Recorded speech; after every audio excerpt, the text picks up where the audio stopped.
November 30, 2024, Sabado, alas 6:30 ng hapon, opisyal nang binuksan ang Toronto Cavalcades of Lights sa pamumuno ng mayor nito na si Mayor Olivia Chow at ng Desjardins Insurance na siyang may patnugod o sponsorship ng nasabing events.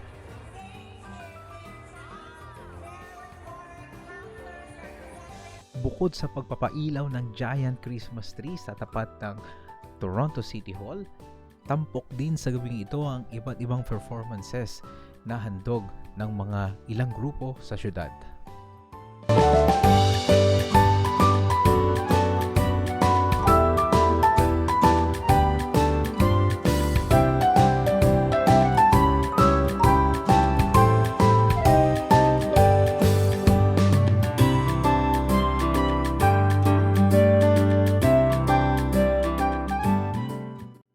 At magandang balita, bukas na rin ang ice rink, kaya naman pwede na po kayong mag-ice skate kasama ang buong pamilya mula November 30 hanggang January 7.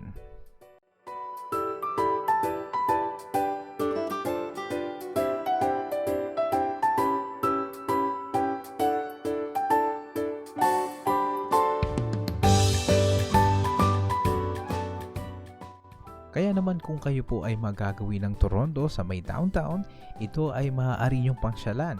Ito ay matatagpuan sa harap lamang ng Toronto City Hall. Maraming salamat po sa panonood at maligayang Pasko. Best regards, Kuya JDL.